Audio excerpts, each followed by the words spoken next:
Hi chess friends, this man Liren is a new world chess champion, and few days ago Alireza Firouzja at Superbet Chess Classical 2023 has won against him. He is the first player to win against Liren, the new world chess champion, and now Alireza is the second of the world with an elo near 2800. Incredible. I love Alireza. He's so aggressive player, so strong player, and now he's come back after a bad period. We know he has played a really bad candidate tournament, but now he's come back, and this is amazing. So let's go with the game. Alireza plays with the white pieces, Liren with the black pieces, and we have e4, e5, and knight f3, knight c6, and bishop b5, knight f6, e d3, and now bishop c5, with an idea to put pressure on f7 pawn. Maybe the knight can jump here and to attack this f2 pawn, and in this way black is ready to castle. We have c3 with an idea to support this push, d3, d4, and now castle by black and castle by white.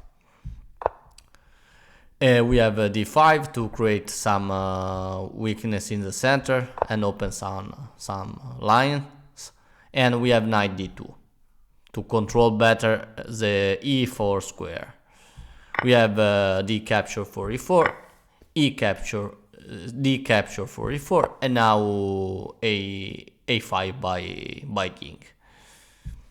Queen c2 by Alireza to defend better this pawn, and now queen e7.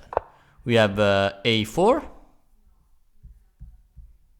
and now knight b8, h3, typical move to cut away the square. In this way the bishop can't come here, the knight can't come here, and now rook d8, bishop comes back, and knight d7, rook e1, typical development, and knight f8. This is a really nice development of the knight that jump on d7 and f8, and this way can come on e6, can come on g6. Okay, we have knight b3 attacking this dark square bishop that is defended by the dark queen, and now bishop simply comes back. Knight d2 with an idea to jump here on c4, and now bishop e6. Ding develops his light square bishop and controls this diagonal, blocking the coming of the knight here on the c4. We have knight c4, however, and now bishop capture for c4, bishop capture for c4, and now knight e6, like prevent. We have g3 by Ding, and h5 g3 by Alireza, and now h5 with an idea to bring the pawn on h4 and create some weakness on the king side. We have king g2 and h4 like prevented. We have queen e2 and g6, knight d2, and knight d5. And now we reach an interesting position because there is a double pressure on this pawn, and here we have knight f3. Alireza sacrificed the e4 pawn, a central pawn, for the activity, and this is really beautiful move, I think. Here, if you see the line of computer, you can play. White is in a better position, few better position maybe, and he could play like g4 to avoid this capture, h4 g4, h4 g3. But here white decide to play this move. This is really interesting because leaves this pawn to be captured, and happens that h capture for g3 f capture for g3. If you try to capture this pawn with a knight here, queen can come here, and the position is bad because this knight is attacked 2 times, and if knight come back, you see, look at this, queen capture for g6, because this pawn is pinned. And now king has to move, but white here is completely winning, okay, with a lot of pressure.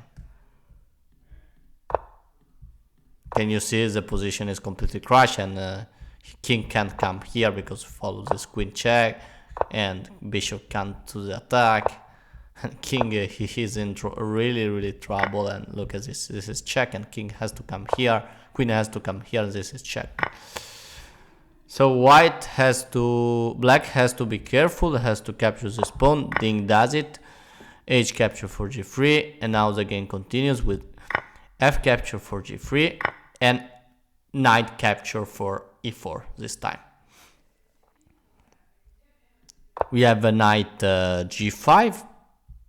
If you do in this position a move like before, this knight doesn't work because this knight defends really well this knight, okay? And you can simply place this queen here to threat some check. So you can simply capture and trade the queen because the queen can come here this time with checkmate, okay? A huge difference. You have to cover with the queen, you sack the queen, and you have to sack the bishop. This is losing position, okay? If you try to block with the knight, there is checkmate in 1 because the knight can't defend the g1 square. So now is different, and so after this knight capture for e4, Alireza plays knight g5. We have knight d6, and is this really interesting, this position with the double pressure for the f7 pawn, but for now is good defended by the knight, okay? The black knight defends the f7 square. We have bishop a3, a2, sorry. In this way the bishop remain on this strong diagonal, but he now can't be captured by the dark knight, okay? So really good move. And now rook e8. We have h4 and king g7. Rook f1 to put pressure in this way. Triple pressure with the knight, with the bishop, with the rook. Look at this. And now rook d8. We have bishop d2. Here there was a possibility to play... Yeah. Bishop d2 is a good move because in this way white prepares to bring the rook on e1, so it's the best move recommended by the engine, and black can continue with like e4, and was a possibility to play e4, but Ding doesn't play it. Here is better white, however. We have oh sorry, in this position we have e4. Before there was a possibility to play e4, and now bishop f4, okay? The idea is simple. Sorry about that. Okay. Sorry. And after bishop f4, the idea is simple. Is to capture the d5, the d6 knight to remove the defender of the f7 square, and in this way this attack will be possible, okay? Here we have e3, and now we have rook d1. If you try to do this to capture with an idea, the rook can come here, and white here is lost because it is not important about it. You can capture this pawn. Look at this. Rook d2 is deadly for white, okay? The rook will capture the queen and white is lost. So in this way Ding prevents, with e3 prevents the capture of this knight. So we have rook d1, the best move. And now here for black there was a possibility to jump on e4, with the trade of the rook, and after this rook capture, we have bishop capture for e3, and now there is knight capture for g3 with the sacrifice, because now the queen here is attacking this dark square bishop, so bishop can come here, and here knight has to come here to disconnect the defense of the bishop, and after this capture we have this capture, and in this position black is simply better, is completely winning for black, and a really nice position for Ding. But here Ding miss this idea and plays knight e4, but with the other knight, and now the position is better for white, and we have bishop capture for d6, knight capture for d6 to continue to defend this pawn, but now there is a problem. This time there is a rook, not only bishop and knight, to attack the f7 square, so triple pressure for this pawn on f7, and now we have a change.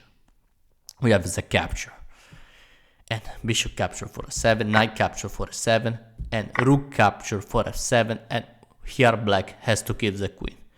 If you try to escape here, for example, you try to do something like this,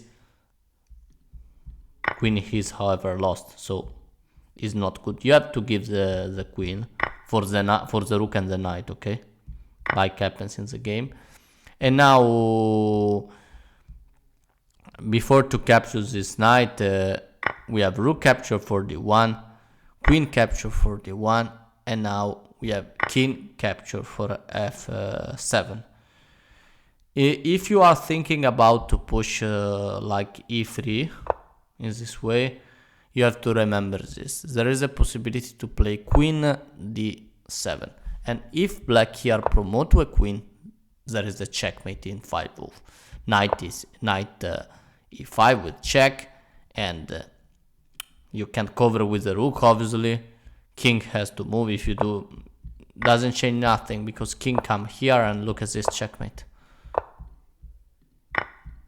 Okay, if you don't cover with the rook, it's the same. You can do, if you try to go here, there is knight here, and look at this is simply checkmate, okay, with the cooperation of the knight that covers the e5 square and the queen. Sorry about that. Okay, so rook here can't be play. Sorry, e2 can't be play, okay? Yeah, because there is this move. So black here captures the knight, but now there is a problem, because we have queen e2 to block this pawn, and king e7. We have king f1, and now rook f8 check, king come here on e1, and there is no way to push this pawn. If you try something like why black plays this move here, king e7 is the idea to bring the king on the c8 square to the safe, and with the bishop that covers this pawn, and with the rook try to push this pawn.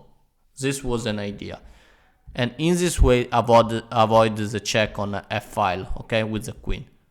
King has to be safe, but nothing changes in this position, because it's not easy position for black.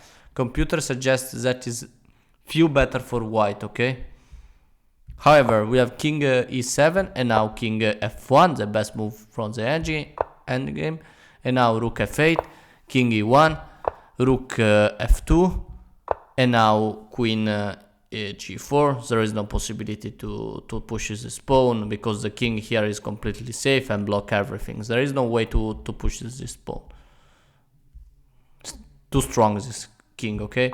We have king f6, queen g5, king f7, queen d5, and now king f6 and g4. Rook capture for b2, g5. These pawns are unstoppable. Look at this. We have a few moves, check, check, Now this pawn is taken, the queen is too strong with the king in the center, and queen e8. King moves, and now g6. Rook b1, but nothing can be played. If you try to do something like this to do some checkmate, I don't know what you're thinking, but queen can come here with check, and king has to, if you play this, is always checkmate with the queen. Okay, there is another queen. So after this check, we have king d3, rook d2 check, and king moves, and now queen check, and king has to come here, or doesn't change nothing. If you do this, you lose the rook. Okay, if you come here like happens in the game, look at this, and this pawn are unstoppable. So the game finished, and here in this position, Alireza Firouzja won the game after queen f7 check, because Ding resigned. So thank you really much for watching my video. Remember to subscribe to my channel, and what an incredible comeback by Alireza Firouzja. See you soon with another video. Bye.